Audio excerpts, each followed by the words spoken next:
안녕하세요.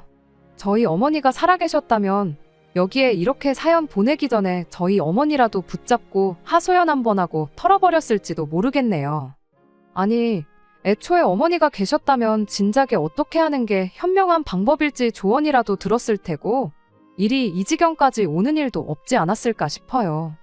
그렇다고 해서 친정아버지를 원망한다거나 그런 건 아니에요. 결정을 내린 건 다른 사람도 아니고 바로 제 자신이었으니까요. 그저 아버지뿐만 아니라 어머니의 조언도 같이 있었다면 지금에나마 제가 이렇게 사연을 적을 만큼의 일을 겪을 일은 없지 않았을까. 그런 생각과 잘못된 결정을 내린 제 자신에 대한 후회뿐입니다. 친구들 만나서 신세한탄하는 것도 하루 이틀이지 만나서 힘든 소리만 늘어놓는다고 싫어하는데 그냥 제 마음이나마 조금 후련해보고자 이렇게 사연을 보내게 되었고요. 남편은 제가 대학교 다니던 시기에 잠깐 알던 사이였어요. 자주 단둘이는 아니어도 1년에 두어 번 이상은 같이 단체 모임도 하고 그러는 사이였지요. 둘이서는 딱히 각별하지도 그렇다고 서로 싫어하지도 않는 그런 평범한 사이였습니다. 그냥 시시껄렁한 농담이나 인사 정도만 주거니 받거니 하던 그런 사이였죠. 그러다 남편이 군대에 가게 되었고 그동안 저는 학교를 졸업하고 취직까지 하게 되면서 그렇게 자연스럽게 연락이 끊어지게 되었습니다. 그렇게 한 3년 정도의 기간 동안 연락도 서로의 소식도 모르고 지내다가 남편을 다시 재회하는 일이 생기게 되었어요. 대학교 시절 가장 친하게 지냈던 친구가 결혼을 하게 되었거든요. 그리고 그때 남편을 결혼식장에서 다시 재회를 하게 되었어요. 결혼을 하는 그 친구가 그때 당시 같이 자주 모임을 갔던 친구들 중 한 명이었거든요. 호텔에서 올리는 결혼식이었는데 자리가 지정석이었어요. 친구는 친구 나름대로 그때 자주 모여 만나던 사람들을 한 테이블에 묶었고 마침 남편이 제 옆자리에 앉게 되었던 거지요. 말씀드렸다시피 과거의 모임에서 남편과 제가 각별하게 친한 사이도 아니었고 한참 오랜만에 만난 거다 보니 어색하게 그간 어떻게 지냈냐, 취직은 했냐 그 정도 안부 인사 주고받는 거 말고는 아무것도 나눌 말이 없었습니다. 저도 친구 결혼식에 집중을 했다 보니 더더욱이요. 그렇게 결혼식이 마무리가 되었고 결혼하는 친구랑 축하한다 인사 나누고 그러고 집에 돌아갔어요. 그러고 며칠 지나서였나 모르는 번호로 연락이 왔는데 그게 남편이었습니다. 그날 오랜만에 만나서 어떻게 연락처라도 주고받고 하고 싶었는데 제가 너무 일찍 집에 들어가 버려서 물어볼 시간이 없었다고 그래서 친구한테 물어봐서 이렇게 연락을 한 거라고 하대요. 저도 눈치가 없는 사람은 아니다 보니 남편이 제게 관심을 갖고 있다는 것 정도는 눈치챌 수 있었어요. 하지만 그때 당시 제가 다른데 신경 쓸 여력이 없었거든요. 저희 어머니가 그때 많이 아프셨어서 제가 어머니 옆을 지켜야 하는 게 일이었어요. 당시 어머니 간병하겠다고 다니던 회사도 그만두고 프리랜서로 일을 시작했어요. 벌이가 많이 줄기는 했지만 집에서 일하면서 어머니 곁을 지킬 수 있었기 때문입니다. 아무튼 그때는 어머니 곁을 지켜야 한다는 거 말고 다른 일을 할 엄두조차 나지 않던 상황이었어요. 그래서 그랬냐고 말하고 남편한테는 조금 시큰둥하게 대답을 하고 말았습니다. 저희 어머니께서는 당신 몸이 이렇다고 저까지 매일같이 집에만 있는 거 원치 않으신다고 회사도 다시 출근하고 이따금씩 나가서 친구도 만나고 애인 만들어서 연애도 하고 그랬으면 좋겠다고 하셨는데 도무지 발걸음이 떨어지지를 않더라고요. 오히려 그런 저희 지극한 간병이 어머니께 더 많은 마음의 짐과 부담을 안겨드렸던 건지 저희 어머니께서는 그렇게 반년을 채 버티지 못하고 결국 유명을 달리하셨습니다. 그리고 남편을 저희 어머니 장례식장에서 다시 만나게 되었지요. 저한테 마음이 있었다 보니 장례식장에서 거의 아들 노릇을 하면서 3일 내내 같이 있어줬어요. 부담스럽기는 했지만 한편으로는 그게 또 참 고맙더라고요. 저랑 연애하는 사이도 아니고 저희 어머니와 그 어떤 추억이 있는 것도 아닌데 사람 하는 것만 봐도 대충 하는 건지 진심으로 마음에서 우러나와 하는 건지 다 보이잖아요. 남편은 장례식 내내 정말 최선을 다해서 제 곁을 지켜주었습니다. 저뿐만 아니라 저희 아버지도 엄청 챙겼어요. 아무튼 그때 고마운 마음 때문이었나 그 뒤로 자주 만나곤 했습니다. 어머니가 돌아가시고 나서 시간적인 여유가 많이 생겼던 것도 이유 중 하나였어요. 아무튼 그렇게 남편과 만나기 시작했고 그렇게 몇 달 지나지 않아 결국 남편과 연애를 시작하게 되었어요. 그렇게 2년 정도의 연애를 했는데 남편 사람 자체만 두고 본다면 정말 더할 나위 없이 좋은 사람이었어요. 장례식장에서 저는 물론이고 저희 아버지까지 챙기던 그 모습이 가식이 아니라 진심이었구나 느낄 만큼 항상 한결같이 저한테 잘하는 사람이었습니다. 그것도 모자라서 이따금씩 저희 아버지와도 단둘이 같이 시간을 보내고 했어요. 아버지가 낚시를 좋아하시는데 저는 두고 저희 아버지만 모시고 낚시를 다녀온다던가 일요일 아침에 저희 아버지 모시고 등산을 하러 다녀온다던가 하는 식으로요. 사람 자체만 두고 보자면 더할 나위 없이 좋은 사람이었지만 다만 결혼 상대로 보기엔 아쉬운 부분이 많았습니다. 일단 그 나이 먹도록 아직까지 경제적으로 안정적인 상황이 아니라는 게 가장 마음에 걸렸습니다. 직장 생활을 하고 있긴 했지만 당시 남편은 계약직으로 일을 하고 있었고 연애 시작한 첫 해에는 계약 연장이 되겠네 안 되겠네 하면서 한참 스트레스를 받았던 적도 있었거든요. 게다가 저 또한 프리랜서로 일을 하고 있는데 평균적으로 수입을 계산해보면 회사 다닐 때 비슷하게 벌고 있긴 했지만 그게 고정 수입이 아니고 매달 벌이가 들쑥날쑥했다 보니 적어도 두 사람 중에 하나는 안정적인 직장을 가지고 있어야 하지 않나 그런 생각이었습니다. 결혼 이야기는 남편 입에서 먼저 나왔어요. 정말 뜬금없이 튀어나온 말이라 남편의 청혼에 기쁘다기보단 당황스러움이 먼저 앞섰습니다. 결혼하자는 이야기를 꺼내면서도 자기가 아직 직장도 안정적이지 못하고 모아놓은 돈도 별로 없지만 저 하나만큼은 행복하게 해줄 자신이 있다는 식으로 결혼 이야기를 꺼내왔거든요. 직장이 안정적인 상황이 아니라는 건 이미 알고 있던 사실이었지만 자기가 모아놓은 돈도 별로 없다는 소리를 같이 꺼내니 눈앞이 깜깜해지는 거예요. 억만금을 모아놓았을 거라 기대하지는 않았지만 자기 입으로 별로 없다고 할 만큼 아무 준비도 안 되어 있을 줄은 정말 생각도 못했거든요. 당연히 그런 남편의 청혼에 처음 저는 거절을 했어요. 서로 좋아하는 마음만 가지고 결혼을 하는 사람이 세상 어딘가에 분명히 있을 테지만 나는 그런 부류의 사람이 아니라고요. 어느 정도 안정적인 기반을 갖추고 그때 가서 결혼 이야기를 다시 한번 꺼내달라고 했죠. 그런데 남편이 그간 저희 아버지께 잘했던 덕을 그때 본 거예요. 하루는 아버지가 저를 불러서 남편 이야기를 꺼내시더라고요. 세상이 돈이 다가 아니라면서요. 아버지께 남편이 결혼하자고 했었다는 말을 꺼낸 적이 없었는데 이야기를 듣자 하니 남편이 아버지께 도와달라고 요청을 했구나 싶었습니다. 아니나 다를까 아버지께서는 당신이 어머니랑 결혼할 때만 해도 둘 다 정말 가진 거라고는 몸뚱이밖에 없었다는 이야기를 해주셨어요. 부부가 서로 힘을 합쳐서 지금 여기까지 온 거고 거기에는 서로가 더 나은 미래를 살 수 있다는 그런 믿음이 있었기 때문에 가능했던 거라면서 남편을 대신해 제 마음을 돌리려고 애를 쓰셨죠. 아버지께서는 그래도 저는 당신이 어머니랑 결혼할 때보다 훨씬 나은 상황이라며 일단 당신 본인부터가 저를 많이 도와줄 수 있는 상황이지 않느냐고 하면서 혹시나 남편 직장이 안정적이지 못한 게 걱정이면 그것도 걱정하지 말라고 하셨어요. 아버지 하는 사업에 사람 하나 더 쓰면 되는 문제라고 인건비 나가는 것도 걱정할 게 없는 게 오히려 사위한테 일을 맡겨놓으면 당신한테는 더 유리하다시는 거죠. 말인즉슨 당신 월급을 줄여서 남편한테 주면 되는 거 아니겠냐는 소리였어요.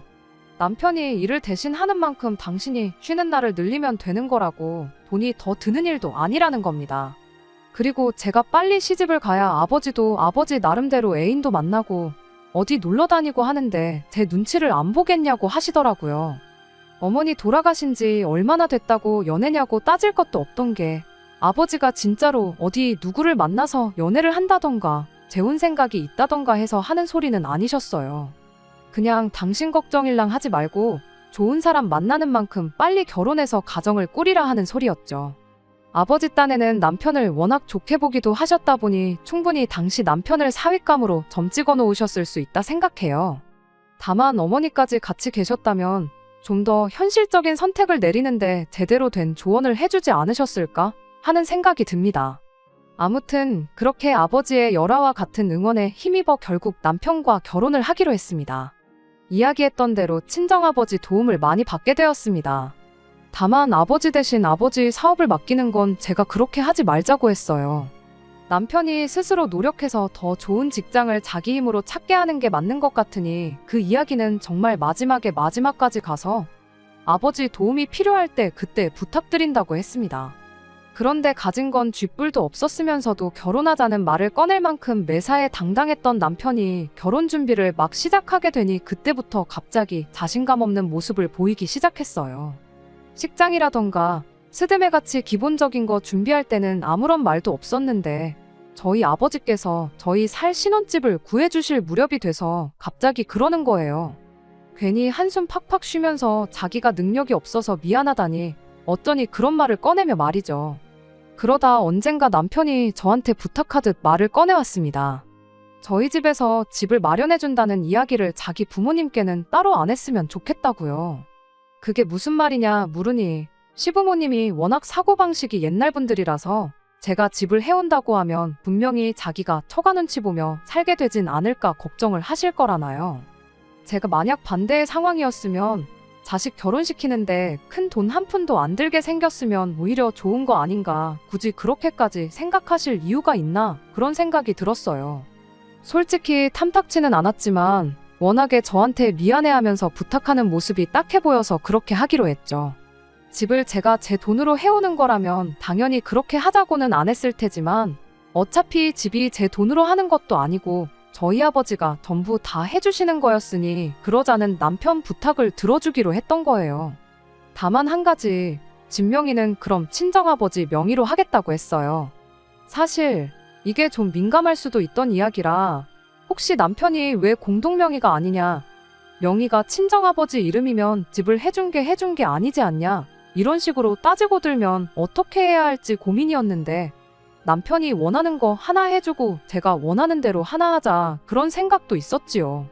다행히 남편도 그 부분에 대해서는 흔쾌히 그렇게 하자고 했고요.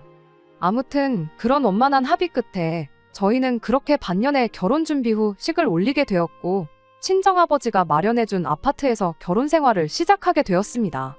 남편이 자기는 이렇게 아파트에 살아보는 게 처음이라면서 집이 엄청 좋다고 난리였어요. 아파트라고 별다른 게 있는 것도 아닌데 뭐가 좋다는 건지는 솔직히 잘 이해가 가질 않았습니다.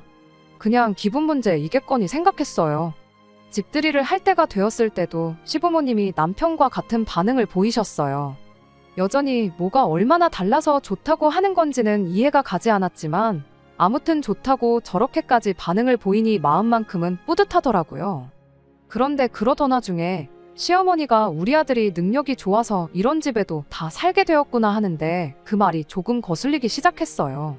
집해오는 여자를 만난 게 능력이면 능력이랄 수도 있겠는데 저희 아버지께서 이 집을 해준 건 시부모님은 모르는 이야기로 되어 있었잖아요. 그런데 남편이 대체 이 집에 대해 어떻게 설명을 한 건지 이내 저한테 한마디 하더라고요. 말씀드렸다시피 제가 프리랜서로 일을 하고 있기 때문에 남는 방 한 칸을 제가 집중해서 일할 수 있게 약간 서재처럼 꾸며놓았거든요. 그런데 시어머니가 그 방을 두고 엄청 못마땅해 하면서 너는 진짜 남자 잘 만난 줄 알아라 하더니 방이 남으면 손님들 오며 가며 묵고 갈 손님방을 만들어야지 이렇게 방까지 하나 떡하니 차지하는 걸 허락해주는 남자가 세상 천하에 또 어디 있겠냐 하면서요. 세상에 이건 또 무슨 소리인가 싶었죠. 물론 제가 순전히 제 돈으로 해온 집은 아니지만 저희 아버지가 해준 집이고 솔직히 그렇다고 해서 제가 뭐 남편을 제 손아귀 위에 올려놓고 꽉 잡고 살 생각이 있던 것도 아니었는데 단지 어머님이 괜히 제가 집해왔다 하면 아들이 눈치 보고 살 것 같아서 마음이 아플 것 같다던 그 부탁 하나 때문에 집해온다는 사실을 말을 안 했을 뿐인데 당신 오며 가며 지낼 방 한 칸 만들어 놓으라는 말부터 제가 남편 눈치를 보고 살아야 한다는 말까지 서슴없이 하는 게 무슨 상황인가 싶었어요. 여기 이 방이 제가 놀려고 만든 방도 아니고 일할 때 쓰려고 만든 방이다. 어차피 우리 아버지가 집을 해주셨는데 방 한 칸 내 맘대로 쓰는 것도 문제가 되느냐 한마디 따지려다가 일단은 참았어요. 시어머니가 무슨 의도로 그런 말을 했던 간에 일단 남편이 시댁에 뭐라고 설명했는지부터 들어보는 게 먼저라고 생각했거든요. 집들이가 끝나고 나서 시부모님이 택시 타고 출발하는 것까지 확인하고 그 길로 남편을 불러세워 물어봤어요. 대체 어머님한테 뭐라고 설명을 했길래 저러시냐고요. 솔직히 그렇지 않나요? 당신 아들이 모아놓은 돈 한 푼 없는 거야 모를 수도 있겠지만 당장 남편이 직장 생활 시작한 게 몇 년이나 되었다고 갑자기 어디서 아파트 하나 구할 돈이 생겨날 리 없고 그것만큼은 모를 리가 없다고 생각했거든요. 그냥 적당히 남들 하듯이 둘이서 여지껏 모아놓은 돈에 대출 조금 껴서 집을 구했다. 이 정도로 설명했겠거니 생각했는데 시어머니 하는 꼴을 보아하니 둘이서 같이 샀다기엔 제가 남편 눈치를 보고 고마워하며 살아야 한다는 그 말이 도저히 이해가 가지 않았거든요. 그런데 이어서 나온 남편 말이 너무나 터무니없고 어이가 없어서 이내 할 말을 잃고 말았습니다. 시어머니한테 설명을 하기를 자기가 회사에서 꼭 필요한 인재다 보니 그 회사에서 20년을 근속하는 조건으로 회사에서 집을 해줬다고 이야기를 했다는 거예요. 솔직히 그렇지 않나요? 당신 아들이 모아놓은 돈 한 푼 없었던 거야. 말 안 하면 그만인 거니 모를 수도 있었겠지만 당장 남편이 직장 생활 시작한 게 몇 년이나 되었다고 갑자기 어디서 아파트 하나 구할 돈이 생겨날 리 없고 그것만큼은 모를 리가 없다고 생각했거든요. 그냥 적당히 남들 하듯이 둘이서 여지껏 모아놓은 돈에 대출 조금 껴서 집을 구했다. 이 정도로 설명했겠거니 생각했는데 시어머니 하는 꼴을 보아하니 둘이서 같이 샀다기엔 제가 남편 눈치를 보고 고마워하며 살아야 한다는 그 말이 도저히 이해가 가지 않았어요. 그런데 이어서 나온 남편 말이 너무나 터무니없고 어이가 없어서 이내 할 말을 잃고 말았습니다. 시어머니한테 설명을 하기를 자기가 회사에서 꼭 필요한 인재다 보니 그 회사에서 20년을 근속하는 조건으로 회사에서 집을 해줬다고 이야기를 했다는 거예요. 세상에 어느 회사가 직원한테 집 한 채를 사주냐고 시부모님은 그걸 또 믿으신 거냐 물었더니 그렇답니다. 당장 재계약이 되네 안 되네 하면서 일자리 없어질까봐 노심초사하던 게 불과 작년 일인데 집에선 당신 계약직으로 일하고 있는 것도 모르시는 거냐 물었더니 그것도 그렇다고 하는 거예요. 계약직이긴 하지만 그래도 남편이 현재 일하고 있는 회사가 우리나라 사람이라면 이름만 들어도 알 만큼 큰 회사이긴 했거든요. 그러니까 한마디로 말하자면 시어머니는 당신 아들이 국내 굴지의 대기업을 다니고 있고 심지어 거기서도 장래를 촉망받는 회사에는 없어서는 안 될 인재 중에 인재라고 알고 있던 거였어요. 그러니 시어머니 입장에서는 당신 잘난 아들 덕에 신혼집도 공짜로 생긴 건데 방 한 칸 시부모를 위해 비워놓아도 모자랄 망정 그 비어있는 방을 자기 개인 용도로 쓰겠다는 며느리가 괘씸했던 거죠. 남편한테 이게 무슨 말도 안 되는 상황이냐고 당신이 내 눈치, 처가 눈치 보면서 사는 느낌 안 들게 하고 싶다고 해서 친정아버지가 집을 해줬던 걸 말을 안 했던 건데 지금 당신 이야기만 들으면 내가 시댁 눈치를 보면서 사는 게 당연하게끔 이야기를 해놓은 상황이지 않냐고. 나는 그렇게까지 해서 당신 체면 살려줄 생각도 없고 시어머니 걱정 줄여줄 생각도 없으니 당장에 어머님한테 똑바로 설명을 드리라고 했습니다. 그랬더니 남편이 그럼 자기가 시어머니를 속인 것까지 말해야 되지 않냐며 난색을 표하는 거예요. 당장 내년에 재계약이 될지 안 될지도 모르는 불안정한 상황인 것부터 땡전 한 푼 없이 몸만 와서 처가의 대릴사위 노릇을 하고 있다는 걸 알리면 분명히 어머니가 뒷목 잡고 쓰러지실 거라는 겁니다. 남편한테 그렇다고 그게 내가 어머님한테 하대받아야 할 이유가 되지는 않는다고. 그리고 거짓말을 내가 시켰냐. 누가 시키지도 않았는데 당신이 혼자서 한 거 아니냐고. 그런 건 내 알 바 아니고 당장 시어머니한테 제대로 설명드리라고 했어요. 결국 남편은 한숨을 땅이 꺼져라 내쉬며 제게 알겠다고 그렇게 하겠다고 대답했지요. 그렇게 다시 집으로 들어가고 있는데 남편이 걸음을 천천히 걸으며 제 뒤로 쓱 빠지는데 보아하니 시어머니한테 전화를 하려는 듯 싶었습니다. 거짓말한 것도 있고 하니 시어머니한테 그 이야기 전하면서 오고 갈 대화를 제가 듣게 하기 남사스러워서 저러는구나 싶어서 나름 배려해준답시고 저는 오히려 걸음을 빨리 해서 집으로 먼저 들어왔어요. 남편은 한 15분 정도 있다가 집에 들어왔고요. 표정이 살짝 안 좋은 걸 보니 다 이야기했구나 싶어서 그냥 거기까지만 하고 말았습니다. 남편 자존심 문제도 있고 할 테니 저도 굳이 치사하게 확인까지는 하지 않으려고 했던 거예요. 실제로 그날 이후로 한동안 시댁에서 그 어떤 연락도 오지 않았고 그 어떤 왕래조차 없었습니다. 저는 그 또한 시어머니가 남편과 비슷한 이유로 저희와 일부러 연락을 피하고 근처에도 안 오시는 거라 그렇게 생각했지요. 시간 지나면 그냥 아무 일도 없었던 척 지내겠거니 싶었고 딱히 제가 나서서 저는 괜찮으니 불편해하실 필요 없다고 말할 이유도 없다 생각했어요. 시어머니하고 안 보고 지낸다고 해서 제가 손해보는 것도 딱히 없어서 그냥 그러려니 하고 말았습니다.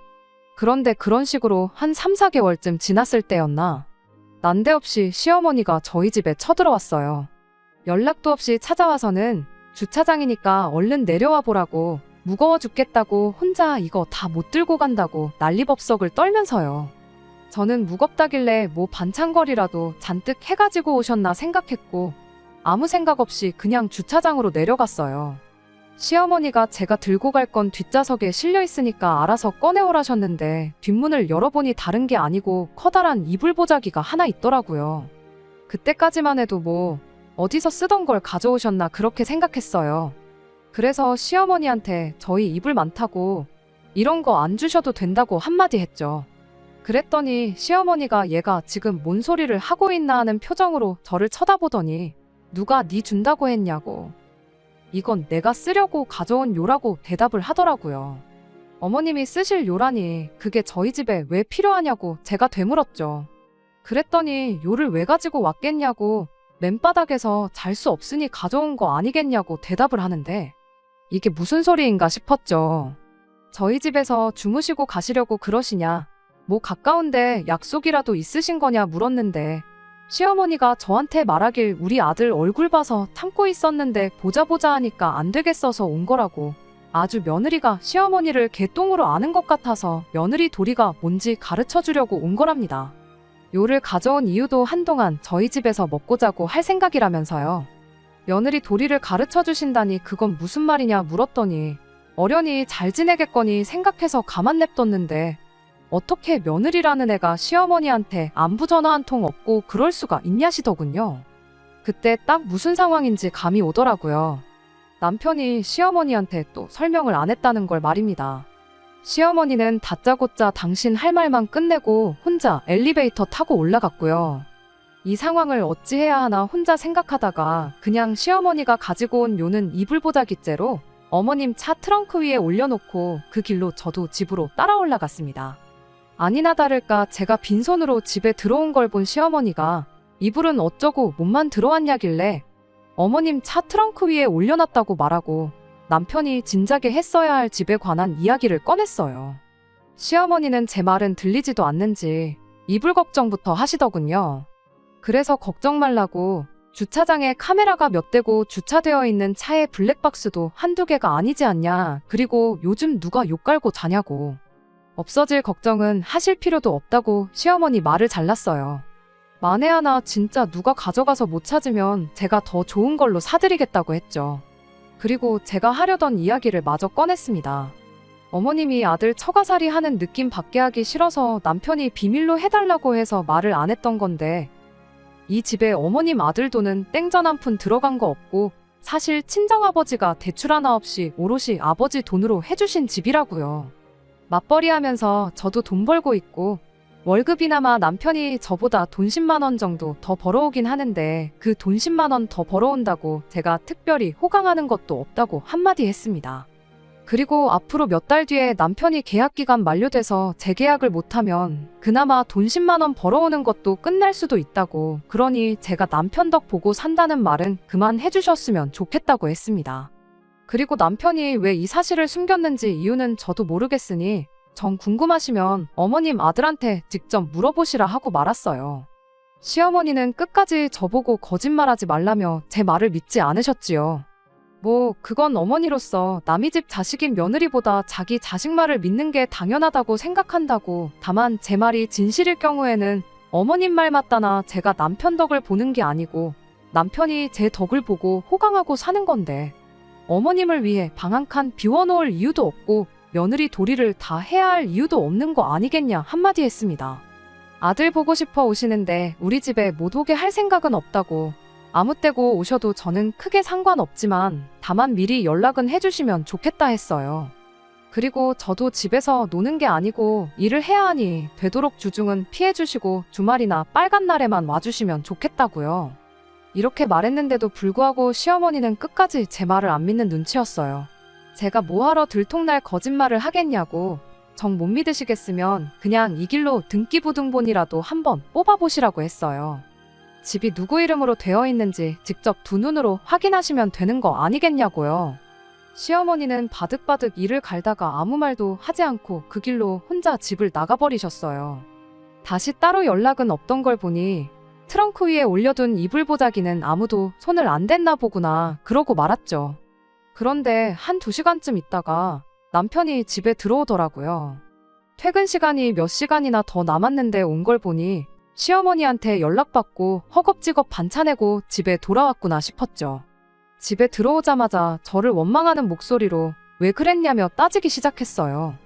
그런 식으로 일하다 말고 퇴근했다가 괜히 회사에 미운 털 박혀서 계약 연장할 때 지장 있으면 어떡하느냐 따져묻기도 싫었고 그냥 남편한테 왜 시어머니한테 진실을 알리지 않았던 건지나 말해달라고 했습니다. 그랬더니 남편이 자기가 알아서 해결할 생각이었는데 제가 다 수포로 만들었다고 하면서 시어머니한테 말하기 전에 자기한테 전화나 한 통 줬으면 좀 좋냐고 자꾸 저 혼자 잘못한 것처럼 말하길래 대체 무슨 계획이 있었는지 드러나 보자고 한번 말해보라고 대답했습니다. 남편 계획은 딱 이렇게 1년만 버틸 생각이었었답니다. 버틴다는 게 무슨 소리냐 물었더니 자기가 재계약을 해야 할 시점에 그때 가서 자기가 회사랑 뜻이 안 맞는 것 같아서 회사를 자기 발로 그만둔 것처럼 말을 할 생각이었다는 거예요. 회사에서 20년 근속을 약속하고 받아온 집이라고 했으니 당연히 회사를 그만두면서 돌려줘야 하는 상황이 찾아올 테고 당장 다른 집 구하기 번거로운 상황에 장인어른이 돈을 융통해줘서 그렇게 집 문제를 해결한 식으로 시어머니한테 말을 전할 생각이었다는 겁니다. 그렇게 되면 시댁에 자기가 대기업 정직원이라고 말했던 것도 자연스럽게 해명할 수 있고 집 문제도 제가 원하는 대로 저희 집에서 해왔다고 설명할 수 있으니 그게 최선의 방법이었다는 겁니다. 그런데 저 때문에 자기의 계획이 수포로 돌아갔다고 우리 엄마 충격이 클 텐데 어떡하냐며 저를 원망하기 시작하는 거예요. 거짓말을 감싸기 위해 또 다른 거짓말을 하려고 할 생각이었냐니까 남편이 그 와중에 한다는 소리가 선의의 거짓말이라는 말이 왜 있는지 그 이유를 생각해 보라는 겁니다.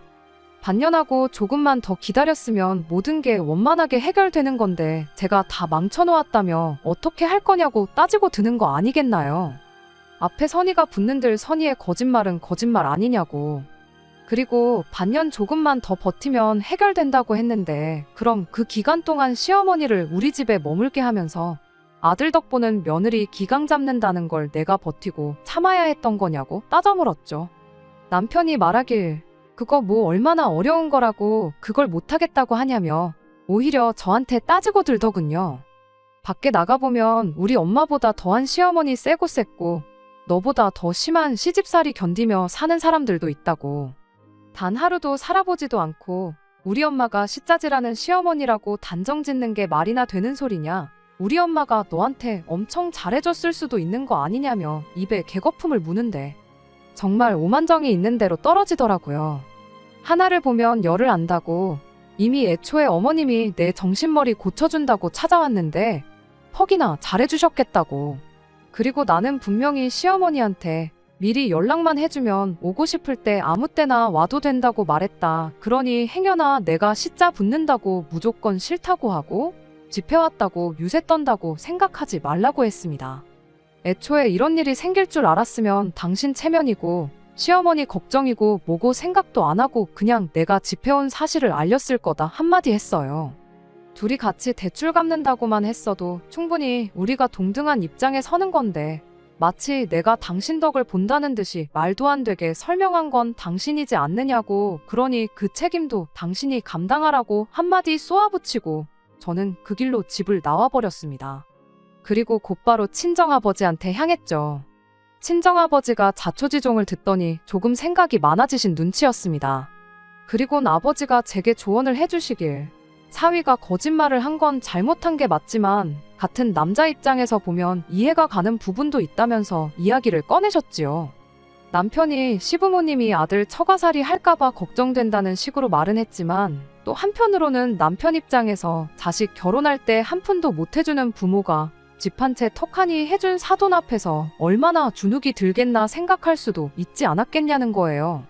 물론 그걸 자격지심이라고 하긴 하지만 그만큼 잘하고 싶고 책임감이 있으니까 자격지심도 생기는 것 아니겠냐고 하면서 어쨌든 저도 처음에 동의를 했던 거니 아무쪼록 원만하게 풀었으면 좋겠다시며 화해를 하라고 하시더라고요. 시작은 전부 남편의 거짓말에서 나온 거긴 하지만 따지고 보면 잘못은 남편보다 시어머니한테 더 많은 것 같은데 남편 시켜서 시어머니한테 이제 자초지 정도 아셨으니 그만하시라 강하게 한마디 하라던가 그걸 못하겠다면 당분간 괜찮아질 때까지 시댁하고는 거리를 두고 지내자던가 하면 되는 일 아니겠냐면서요. 그렇게 아버지 말 듣고 어영부영 남편과 화해를 하게 되었습니다만 그 또한 오래가지 않았습니다. 그 난리를 친 지 며칠 지나지 않아서 시어머니가 이번에는 이불은 물론이고 아예 짐까지 싸가지고 혼자도 아니고 시아버지까지 모시고 저희 집으로 오셨거든요. 이 모든 상황을 알았으니 이번에는 제게 며느리 도리를 가르쳐준다는 이유는 아니었어요. 차라리 마음에 안 드는 며느리 이번 기회에 기강 좀 제대로 잡으러 왔다고 했으면 그게 더 합리적이었을 만큼 말도 안 되는 이유였습니다. 내 아들이 지 장인만 챙기고 부모는 거들떠도 보지 않으니 억울해서 안 되겠다고. 원래 결혼하면 아들은 처가에 준셈 치라는 말도 못 들어봤냐며 당신 아들이 저희 친정집에 하는 만큼 당신들도 며느리한테 효도 좀 받아야겠다고 찾아왔어요. 그러고선 다짜고짜 당신들을 모시고 살라는 소리를 꺼내더라고요. 설명은 지난번에 충분히 한 것 같은데 이러는 걸 보니 이건 나 혼자서 어떻게 해결할 일이 아니다 싶어 남편한테 전화해 당장 집으로 튀어오라고 했어요. 그리고 부르는 김에 친정아버지한테도 우리 집에 좀 오셔달라 부탁했고요. 그리곤 아버지랑 남편 도착할 때까지 시모랑은 말 한마디도 섞지 않았어요. 시어머니는 저희가 옷방 겸 창고로 쓰고 있던 방 구석에 이불도 깔아놓고 짐도 풀고 열심히 쉬었는데 뭐 저렇게 짐이라고 다 풀어봤자 어차피 다시 싸가지고 가는 당신만 힘들지 나랑은 아무 상관없다 그런 생각이었습니다. 이윽고 남편이 먼저 집에 도착을 했어요. 아버지는 그보다 한 20분 정도 더 지나서 도착하셨고요.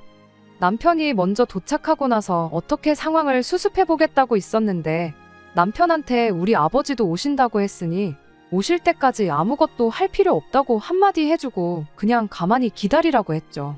시어머니 또한 진짜 저희 아버지가 오실 줄은 생각 못했나 봐요. 아버지 또한 진짜 시어머니가 온갖 짐을 싸들고 자식들 집에 찾아올 거라고는 상상도 못한 눈치셨고요. 한참 서로 조용한 분위기에 시어머니가 먼저 입을 열었어요. 주절주절 서론이 길었는데 결과적으로는 저한테 했던 말과 같은 말이었죠. 이야기 듣자 하니 우리 아들이 사돈 모시고 등산도 다녀오고 낚시도 다녀오고 그런다는데 막상 부모인 당신들은 남편한테서 그런 효도 받아본 적 없다고요. 아들 힘들게 잘 키워놨더니 사돈이 우리 아들 데려간 격 아니냐며 억울해서 그렇게는 못하겠으니 제가 시부모님 모시고 자식 노릇하면서 효도를 하라는 말도 안 되는 소리를 하는 겁니다. 어린 반푼어치도 없는 이야기를 하면서 그간 결혼 전부터 여태까지 몰랐던 이야기까지 해주시더라고요. 애초에 결혼 전에는 남편이 당신들 생활비까지 다 책임져줬는데 그마저도 결혼하면서 끝나게 되었으니 당장 생활도 어려워졌다고 우리도 빈손으로 돌아갈 생각은 없으니 둘 중에 하나를 정하랍니다. 매달 2분 지내는데 경제적인 어려움이 없도록 생활비를 달마다 200만 원씩 보내주던가 그게 싫으면 이 집에 같이 살게 해주던가 이래도 저래도 자기들한테만 유리한 상황을 두고 양자택일을 하라고 우기는 거예요. 저희 아버지께서 암만 남편을 아껴 쓸지언정 얼토당토하는 이야기가 나오니 그게 무슨 말도 안 되는 억지냐고 한마디 하시더라고요. 그걸 보니 제가 한마디 하지 않을 수가 없었어요. 어떻게든 좋게 풀어보려 하는 아버지 말을 끊고 더 공평한 방법이 있으니 한번 들어보지 않겠냐고 대리효도를 하는 아들 때문에 저한테 대리효도를 받고 싶다는 말인 것 같은데 그냥 공평하게 각자 부모님은 각자가 알아서 챙기면 어떻겠냐고 했어요. 200만 원이고 300만 원이고 얼마가 되었든 간에 필요한 만큼 어머님 아들한테 받으시면 되는 거 아니냐고 했죠. 그 말이 끝나기 무섭게 시어머니가 그렇게 한다면 당신도 아무 불만 없다며 대번에 얼굴에 화색이 돌더라고요. 그럼 이야기 끝난 것 같으니 당장 가지고 온 짐 다시 싸들고 댁으로 돌아가시라 했어요. 그리고 가방에 자리 남으면 남편 짐도 몇 개나마 먼저 가져가시라 했죠. 저는 당장 이 길로 구청 가서 이혼 절차부터 알아보고 오겠다고요. 제 입에서 이혼 이야기가 나오니 시부모님 표정이 순식간에 돌변하는 건 물론이고 남편까지 이혼이라니 갑자기 그건 무슨 소리냐고 묻길래 방금 대리효도 받지 말고 각자 자식들한테 효도 받기로 이야기 끝나지 않았냐고. 그냥 이혼해서 나는 예전처럼 내 스스로 아버지 챙길 테니 당신도 나 만나기 전처럼 당신 부모님 챙기고 생활비도 내드리고 그러면 간단히 해결될 문제 아니냐고 한마디 해줬습니다. 그리고 시어머니한테도 한마디 더 했어요. 이렇게까지 할 생각이었다면 당연히 아들 이혼시킬 각오 하고 오신 거 아니냐고. 나는 당신들을 내 부모처럼 여기고 효도할 생각도 없고 그렇다고 거의 한 사람분 월급에 준하는 돈을 효도라는 이름으로 내드릴 생각도 없다고요. 뭐 길게 두고 볼 거 있냐고. 반대 입장이었다면 어머님은 아드님 이혼 안 시키셨을 거냐 물었더니 당당하게 당신은 절대 그럴 일 없을 거라고 자신있게 말하시는 거 아니겠나요. 그럼 알겠다고. 이혼은 안 할 테니까 대신 어머님한테 집 한 채 해달라고 했어요. 그리고 이 집은 저희 아버지 돌려드리겠다고요. 그러면 제가 어머님 아버님 모시고 매일같이 산이고 드리고 모시고 놀러 다녀드리겠다고 대신 저희 아버지한테 매달 200만 원씩 보내드리겠다고 했죠. 그랬더니 당당하게 했던 말과는 다르게 아무 말도 꺼내지 못하고 가만 계시다가 그제서야 저랑 저희 아버지한테 사과를 해오시더라고요. 그냥 오늘 일은 없었던 걸로 하자고. 그리고 당신들은 저희들 앞에 두 번 다시 얼씬도 안 할 테니 이혼만은 하지 말아달라시는데 제가 그러실 필요 없다고. 제가 뭐 얼마나 대단한 사람이라고 부모 자식 간에 연을 끊게 만들겠냐고. 그냥 아드님 돌려드릴 테니 가족들끼리 똘똘 뭉쳐서 행복하게 사시라 말하고 결국 이혼하는 걸로 이야기를 끝냈습니다. 결혼 준비하는데 반년이 걸렸는데 이혼도 그만큼 걸리더라고요. 그냥 서류에 사인만 하면 끝나는 건 줄 알았는데 뭐 이렇게 절차가 복잡하던지. 하지만 이혼하는데 그렇게 큰 어려움은 없었어요. 어차피 귀책 사유가 대부분 남편과 시댁에 있었고 가지고 온 것도 뭐 하나 없었다 보니 이것저것 따질 것도 없었거든요. 효도 실컷 받으시라고 남편을 심호품에 돌려드린 건데 그 효도도 당분간은 제대로 못 받으시겠다 싶습니다. 이혼하고 그러는 과정 때문에 그런 건지 남편이 무능력해서 그런 건지는 모르겠지만 결국 남편은 재계약에 실패했고 당장 취직 자리가 없어서 백수 신세를 면치 못하게 되었거든요. 평생 일자리 못 구하지는 않겠지만 당장은 효도는커녕 시부모님이 자식을 먹여 살려야 하는 꼴이 되었네요. 아버지께서는 자기가 사람을 잘못 봐서 하나밖에 없는 귀한 딸 이혼녀를 만들었다고 자책을 하시더라고요. 그래도 얼마나 다행이냐고. 이혼 못해서 평생 그 시자들한테 당하면서 사는 것보다야 이 편이 훨씬 낫지 않냐고. 그리고 미리 알아서 다행 아니냐고. 괜히 아버지가 생각했던 대로 그 인간한테 사업 물려줬으면 그건 그거대로 그 시자들한테 전재산 퍼다주는 격이 되었을 뻔했는데 그 꼴 안 본 것만 해도 어디냐고 강한 척 한마디 해드렸어요. 아버지는 그 말 듣고 그래도 안심을 하신 듯 보였지만 사실 저라고 기분이 마냥 좋기만 한 건 아닙니다. 거머리 같은 인간들 말 한마디도 못하게 만들고 떼내버린 거야 속이 후련하긴 하지만 결과적으로 저한테 득이 된 건 하나도 없으니까요. 그냥 어머니의 빈자리가 마냥 아쉬울 따름이에요. 어머니가 계셨다면 결혼 전부터 좀 더 현실적인 조언을 해주시지 않으셨을까 싶고 행여나 어머니도 남편과 시자들의 본 모습을 몰라보고 결혼을 허락해 주셨다 한들 남편과 무조건 화해부터 시키는 게 아니고 짝수가 안 좋아 보였을 때 아버지처럼 화해를 시키는 게 아니고 곧바로 이혼하라고 현실적인 조언을 해주시진 않으셨을까 그런 생각이 드네요. 끝까지 들어주셔서 감사합니다. 오늘의 사연은 여기까지입니다. 구독과 좋아요, 알람 설정 부탁드리고 더 좋은 사연으로 다시 찾아뵙겠습니다. 감사합니다.